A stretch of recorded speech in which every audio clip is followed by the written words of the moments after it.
قل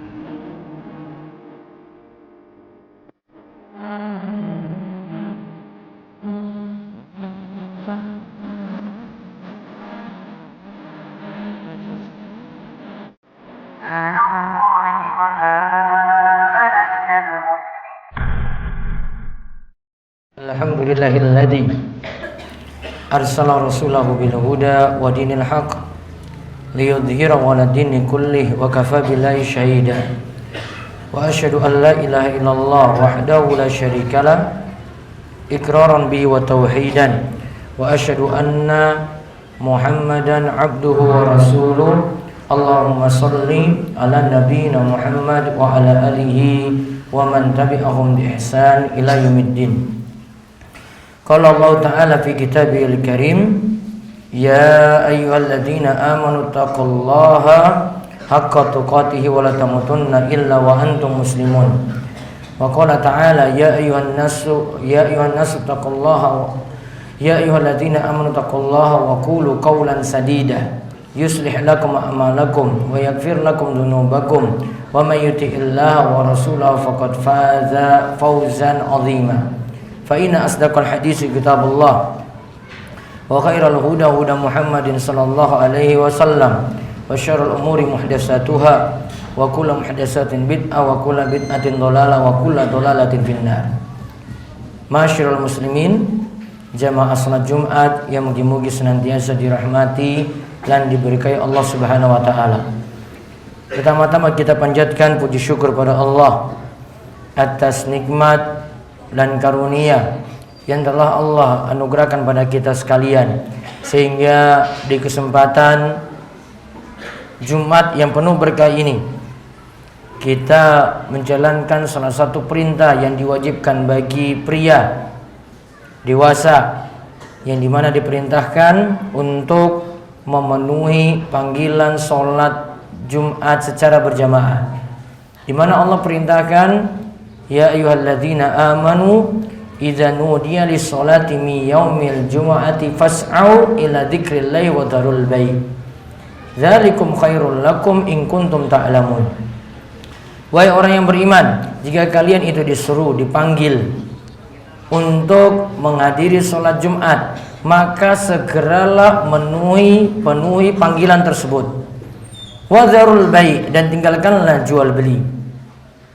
Dzalikum khairul lakum, itu lebih baik bagi kalian jika kalian itu mau mengetahui.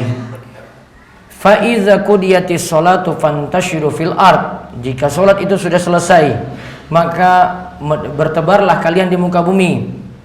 Fa iza qudiyatis sholatu fantashiru fil ardi wabtaqu min fadlillah, dan raihlah karunia Allah. Wazkurullaha katsira, dan berzikirlah kepada Allah la'allakum tuflihun, supaya kalian termasuk orang-orang beruntung. Dan di antara yang diajarkan lagi di hari Jumat yang penuh berkah ini, selain kita diperintahkan untuk menghadiri sholat Jumat, juga baginda Nabi besar kita Muhammad sallallahu alaihi wasallam memerintahkan kita untuk bersolawat kepada beliau. Kata Nabi SAW, man shalla alayya sholatan wahidatan sallallahu biha asyran, siapa yang bersolawat kepadaku sekali, maka aku akan membalas solawatnya sebanyak 10 kali. Dan mugi-mugi kita termasuk di antara hamba Allah Subhanahu wa taala yang rajin bersolawat, dan kita dimudahkan untuk mendapatkan telaga Al-Kautsar, meraih kenikmatan dalamnya, dan juga mendapatkan syafaat yang besar yang diberikan kepada Nabi kita Muhammad sallallahu alaihi wasallam, dan juga mendapatkan kebahagiaan di surga dan dijauhkan dari siksa neraka. Masyarul muslimin, jamaah salat Jumat yang mugi-mugi senantiasa dirahmati oleh Allah Subhanahu wa taala. Setan itu musuh manusia, dan di antara tujuan setan itu adalah untuk menyesatkan manusia. Allah Subhanahu wa taala berfirman dalam surat Yasin ayat 60. Alam a'had ilaikum ya bani Adam alla ta'budu syaitan innahu lakum aduwwum mubin. Ingatlah hai orang-orang yang berbuat jahat, bukankah aku telah memerintahkan kepadamu hai bani Adam supaya kamu tidak menyembah setan. Pada ayat sebelumnya disebutkan wamtazul yauma ayyuhal mujrimun. Berpisahlah kamu orang-orang beriman, berpisah dengan orang-orang yang penuh dosa, yang gemar berbuat dosa. Maka di sini disebutkan setan itu aduwwum mubin, musuh yang jelas bagi kalian. Lantas kita diperintahkan oleh Allah Subhanahu wa taala, janganlah kalian menyembah setan. Sebelum saya masuk dalam penjelasan ayat ini dan beberapa langkah setan yang kita akan lihat, nanti ada 6 langkah yang disebutkan oleh Imam Ibnul Qayyim rahimahullah tentang 6 langkah bagaimanakah setan itu bisa menyesatkan kita. Adik-adik sekalian yang semoga senantiasa dirahmati oleh Allah, ini kali kedua Jumat saya berhadapan dengan adik-adik sekalian. Mohon bisa tenang, tidak berbicara sana sini, Jumatnya jadi sia-sia. Tidak tegur temannya kanan kiri, Jumatnya jadi sia-sia. Kakinya tidak ditekuk untuk dipegang, lututnya tidak dipegang, kakinya turun ke bawah biar nggak mudah tidur. Kata Imam Nawawi, makruh hukumnya ketika dengar khutbah Jumat kakinya dipeluk, lututnya dipeluk, nggak boleh. Imam Nawawi sebutkan ini dalam kitabnya Riyadhus Shalihin. Dari sekarang, dari mulai SMP itu belajar adab-adab. Jenengan mau jadi orang besar itu dari adab dulu. Ada pada orang tua di rumah, ada pada guru itu di sekolah, adab ketika hadir khutbah Jumat ini juga. Tanpa adab nggak mungkin jadi orang besar. Nggak tahu aturan-aturan nggak mungkin jadi orang besar. Pelajari ini. Islam sudah ajarkan seperti itu. Mau jadi orang sukses dari adab. Nggak beradab, nggak tahu aturan, nggak akan jadi orang sukses. Cuma jadi anak yang durhaka nantinya ketika besar. Jadi sia-sia. Saya ingatkan ini sudah kali kedua. Besok kalau seperti ini lagi tak ingatkan lagi ulang. Jumat khutbah tidak boleh ada yang ngobrol, kanan kiri nggak boleh ngobrol. Aturan itu semua di masjid manapun sudah paham. Tadi ayat Jumat yang saya itu jelaskan awalnya ketika orang-orang itu dengar Nabi SAW khutbah Jumat seperti ini, mereka ketika itu ngobrol kanan kiri dan lihat di luar sana ada pedagang. Nabi sedang khutbah lagi di depan, lagi berkhutbah, pedagang itu datang, mereka keluar dari masjid. Sisa ketika itu awalnya lebih dari 40, sisa 12 jamaah yang ikut mendengar khutbah Jumat. Maka diingatkan tadi wadzarul bai', kalau khutbah Jumat itu sudah ya dilaksanakan, tinggalkan jual beli, aktivitas dunia nggak boleh ada. Maka jenengan di sini dengar khutbah Jumat baik-baik. Kalimat saya ini tegas di sini. Insya Allah saya tidak buat orang ngantuk di sini. Ulang-ulang saya akan ingatkan terus. Ini sudah kali kedua.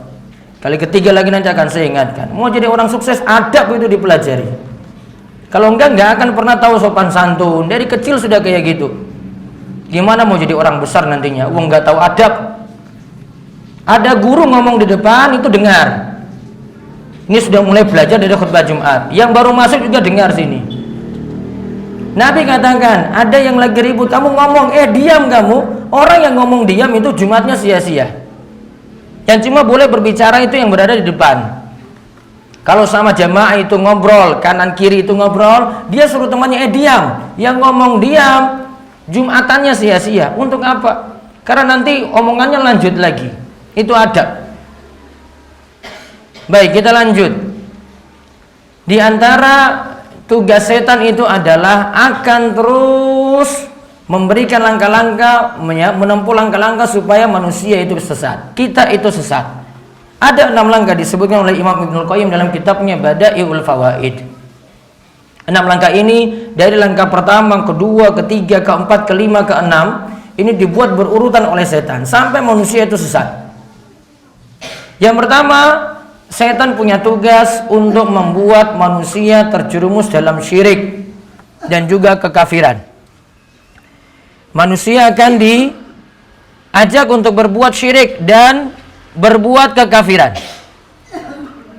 Jadi diarahkan itu supaya manusia itu terjerumus dalam kekafiran, terjerumus dalam kesyirikan. Ketika diajak pada kesyirikan, pada perbuatan syirik, kekafiran, ini sudah berhasil, maka setan dianggap naik pangkat. dia akan diberikan gelar yang besar. Kalau ini belum, maka setan akan menyerang terus sampai manusia itu berbuat syirik kepada Allah Subhanahu wa taala. Apa yang dimaksudkan berbuat syirik? Kita menduakan Allah Subhanahu wa taala dalam ibadah. Sebagaimana Allah peringatkan ini dengan menyatakan, "Innallaha la yaghfiru ayyushraka bih wa yaghfiru ma duna dzalika liman yasha." Sesungguhnya Allah tidak akan mengampuni dosa syirik dan akan mengampuni dosa di bawah kesyirikan bagi siapa saja yang Allah Subhanahu wa taala kehendaki. Dan syirik ini perbuatan kezaliman yang paling besar. Luqman pernah menasihati anaknya, "Inna syirka la dzulmun azim." Sesungguhnya perbuatan syirik itu adalah kezaliman yang paling besar. Karena di dalamnya kita menzolimi diri kita sendiri. Di dalam syirik juga kita berbuat zolim terhadap Allah. Contohnya apa? Memberikan tumbal kepada selain Allah. Contohnya lagi apa? Orang berdoa kepada orang-orang soleh namun sudah meninggal dunia. Ini termasuk perbuatan dia memalingkan satu ibadah kepada selain Allah. Nanti bentuknya ada yang jadi perantara menuju perbuatan syirik, yang para ulama golongkan sebagai syirik asghar, syirik kecil. Namun pokoknya kita yakini syirik itu dilarang, ini dilarang keras, dan semua perbuatan syirik itu kita jauhi. Kalau setan tidak berhasil menggoda manusia terjerumus pada syirik, ada langkah kedua yang setan itu tempuh, yaitu akan diajak pada perbuatan yang tidak ada tuntunan. Karena semua orang kalau melihat ada ini amalan, padahal Nabi SAW tidak contohkan itu, dia akan menganggap itu baik. Maka setan akan ajak orang supaya beribadah, namun sayangnya ibadah tersebut tidak ada tuntunan. Apa masalahnya ibadah yang tidak ada tuntunan ini? Yang pertama, itu membahayakan agama orang itu sendiri. Yang kedua, ada orang lain yang niru tadi. Dia sholat tanpa tuntunan, zikir tanpa tuntunan, ibadah tanpa tuntunan. Maka kalau ada lain yang niru, maka orang ini akan mendapatkan dosa karena memberikan contoh yang jelek. Yang ketiga, dari perbuatan yang tidak ada tuntunan tadi, orang akan sulit bertobat karena dia menganggap amalan tersebut baik. Kemudian yang keempat, amalan yang tidak ada tuntunan ini menyelisih ajaran baginda Nabi kita Muhammad sallallahu alaihi wasallam. Lalu setelah itu menyelisih ajaran Rasul, kita juga akan diantar dari berbuat sesuatu yang tidak ada tuntunan tadi, diantar sampai seseorang terjerumus dalam kesyirikan atau seorang terjerumus dalam kekafiran. Maka kita lihat di sini Nabi SAW ajarkan kepada kita untuk mengikuti tuntunan beliau. Beliau itu mengatakan, "Man amila amalan laisa alaihi amruna fahuwa raddun." Siapa yang melakukan amalan yang tidak ada tuntunan dari kami, maka amalan tersebut itu tertolak. Pernah ada seorang sahabat mau berkurban, pagi harinya dia sudah siapkan kambing untuk kurban, namun dia sembelih sebelum sholat Idul Adha dilaksanakan. Secara aturan tidak boleh. Dia sudah nyembelih itu, kemudian dia gunakan untuk sarapan. Kemudian dia lapor pada baginda Nabi kita Muhammad sallallahu alaihi wasallam, "Wahai Rasulullah, ini kambing kurban saya sudah gunakan untuk sarapan. Saya sembelih sebelum sholat Idul Adha." Maka Nabi SAW katakan tentang kambing tadi, ya, bahwasanya beliau katakan kambing tersebut syatuka syatulahmin. Kambingmu itu bukan kambing kurban, namun cuma jadi kambing biasa. Kenapa cuma jadi kambing biasa, tidak jadi kambing kurban? Karena tidak manut tuntunan. Amalannya tidak diterima. Karena dituntut kalau menyembelih kurban ba'da sholat Idul Adha. Rampung sholat Idul Adha kita nyembelih kurban, nah itu baru kurbannya itu diterima. Namun kalau nyembelih sebelum Idul Adha, sebelum sholat Idul Adha, kurbannya tidak diterima, dagingnya jadi daging biasa, tidak dijadikan sebagai daging kurban. Nah kalau langkah kedua tidak berhasil lagi, setan akan tempuh langkah yang ketiga, yaitu setan akan menggoda manusia supaya terjerumus dalam dosa besar. Dosa besar contohnya apa? Ada kaitannya dengan akhlak, durhaka pada orang tua. Bagaimana bentuk durhaka pada orang tua? Ucapannya keras di hadapan bapak sama ibunya. Kata Imam Nawawi, yang dimaksudkan dengan uququl walidain, durhaka pada orang tua adalah segala bentuk yang menyakiti perasaan orang tua. Maka ini disebut durhaka. Bapak sama si mbok misalnya nyuruh untuk beli sesuatu, kok jenengan balas dengan ucapan keras, ya, maka itu sudah disebut durhaka. Itu disebut uquq. Ini digolongkan sebagai dosa besar. Contohnya apa lagi? Menipu, berbohong pada orang tua, berbohong pada teman, termasuk dosa besar. Contohnya apa lagi? Minum minuman keras. Minum minuman keras juga termasuk dosa besar. Contoh apa lagi? Berjudi. Itu juga termasuk dosa besar. Contohnya apa lagi? Berzina. Itu juga termasuk dosa besar. Maka setan akan ajak di sini sampai melakukan dosa besar. Lebih-lebih lagi tiang soleh. Orang soleh akan lebih diajak lagi pada dosa besar ini. Karena dia jadi contoh. Ketika orang soleh ini melakukan dosa besar, kok yang lainnya niru dosa tadi, maka ini akan semakin menyebar. Ada kiai, ada ustadz, ada seorang ulama, dia lakukan dosa besar dan yang jamaahnya itu tahu, maka nantinya mereka akan meniru dosa besar yang sama juga. Maka dosa besar yang dilakukan oleh seorang tokoh, seorang ulama, orang berilmu, kiai, ustadz, maka itu lebih parah dibandingkan dengan orang awam itu melakukannya. Orang awam cukup dia bertobat. Namun kalau seorang kiai, ustadz, tokoh ini lakukan, maka yang lain bisa meniru dosa ini. Maka dosanya lebih parah, kata Imam Ibnul Qayyim, daripada yang lainnya. Kalau ini tidak berhasil, langkah keempat, setan ajak untuk melakukan dosa-dosa kecil. Dan ini kadang orang menganggap remeh. Dan Nabi SAW itu mengatakan, jauhilah kalian dosa-dosa kecil seperti satu kaum yang singgah di satu lembah, mereka kumpulkan kayu bakar. Ingat, kayu ini kalau dibakar, maka nantinya apinya bisa jadi besar. Awalnya dari kecil terlebih dahulu. Maka Nabi SAW ingatkan, jangan meremehkan dosa kecil. Jangan sampai kita terus-menerus dalam melakukan dosa kecil. Tinggalkan dosa kecil tadi. Lalu langkah keempat, tidak bisa lagi apa yang dilakukan oleh setan. Yang kelima, setan nanti akan ajak kita supaya melakukan perkara mubah, perkara yang boleh sebenarnya, namun kita lakukan secara berlebihan. Contohnya apa? Banyak tidur. Ada tidur yang di sini bernilai ibadah kalau kita niatkannya untuk ibadah. Namun ada tidur yang terlalu berlebihan. Ada yang sampai ninggalkan kewajiban tidurnya bablas sampai jam 6, enggak sholat subuh. Dosa besar. Golongan yang awal tadi. Namun ada tidur sendiri yang berlebihan. Ini dapat melahirkan dari kebaikan yang banyak. Termasuk juga makan yang berlebihan. Termasuk juga di sini waktunya habis sia-sia, main game saja terus. Terus juga waktunya tidak digunakan untuk belajar, pokoknya untuk main saja. Ada main PlayStation kayak, ada yang main-main apa saja, dihabiskan waktunya untuk itu. Ada juga yang bentuknya mengeluarkan uang sia-sia, uangnya habis untuk beli paketan internet dan itu digunakan untuk main game, untuk nonton video dan lain-lain. Ini termasuk manfaatkan mubah namun berlebihan. Setan akan ajak di sini, nggak disuruh ninggalkan sholat. Mungkin dia sholat, namun waktunya habis untuk hal yang sia-sia. Padahal bisa digunakan untuk belajar, bisa gunakan untuk ngaji, bisa gunakan untuk menuntut ilmu, bisa gunakan untuk menulis hal-hal yang bermanfaat. Namun jempolnya itu habis waktunya untuk hal itu, sampai jempolnya kelihatan tebal daripada jari-jari yang lainnya. Kalau yang langkah kelima nggak bisa gimana? Langkah keenam, setan akan ngajak ke amalan yang baik. Setan itu pintar.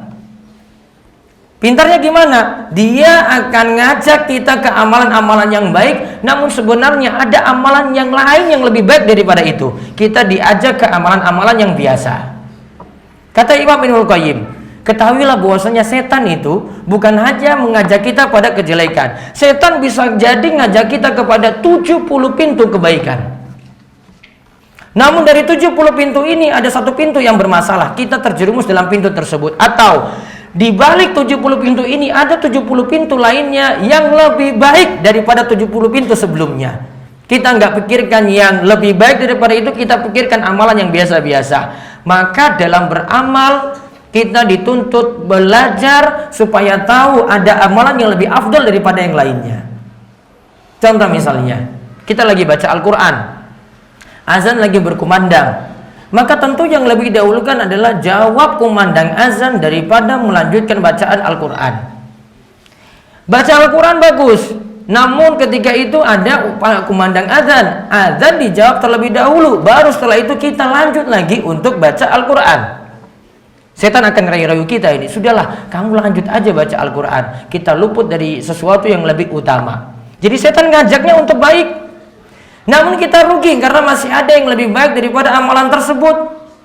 Contoh misalnya, laki-laki seringnya diajak seperti ini oleh setan, hanya sudahlah sholat di rumah saja, sama saja. Kamu di rumah bisa ngajarkan anak-anakmu juga untuk sholat. Kalau bapak mungkin dirayu seperti itu, bisa ngajarkan anakmu untuk sholat. Padahal laki-laki lebih afdolnya itu sholat ke masjid. Dia milih di rumah sesuatu amalan yang kurang utama, dia tinggalkan amalan yang lebih baik, yaitu pergi ke masjid. Maka setan akan ngajak ke amalan yang keenam tadi. Kesimpulannya, setan akan terus menjerumuskan kita supaya sesat. Namanya musuh seperti itu. Oleh karena itu langkah-langkah ini ditempuh oleh setan. Satu, mulai dari berbuat syirik dulu. Kalau tidak berhasil, diarahkan pada amalan yang tidak ada tuntunan. Kalau tidak berhasil lagi, diarahkan lagi pada dosa besar. Kalau tidak berhasil lagi, yang keempat, diajak pada dosa kecil. Kalau tidak berhasil lagi, diajak ke yang kelima, perkara yang mubah, yang boleh-boleh saja, seperti tadi main game sampai waktunya itu habis, dari memperhatikan hal-hal yang lebih baik. Lalu yang keenam, setan akan arahkan kita kepada amalan-amalan yang kurang manfaat, padahal ada amalan lain yang lebih bermanfaat. Demikian dalam khutbah Jumat kali ini sebuah faedah dari kitab Bada'iul Fawaid karya Imam Ibnu Qayyim rahimahullah. Mugi-mugi kita semakin mengatur waktu dengan baik, ibadah kita bisa diperbaiki dan kita dimudahkan untuk menjauhi segala hal yang Allah Subhanahu wa taala itu larang. Aku qouli hadza wa astaghfirullah li wa lakum wa lisa'il muslimin innahu was-sami'ul alim.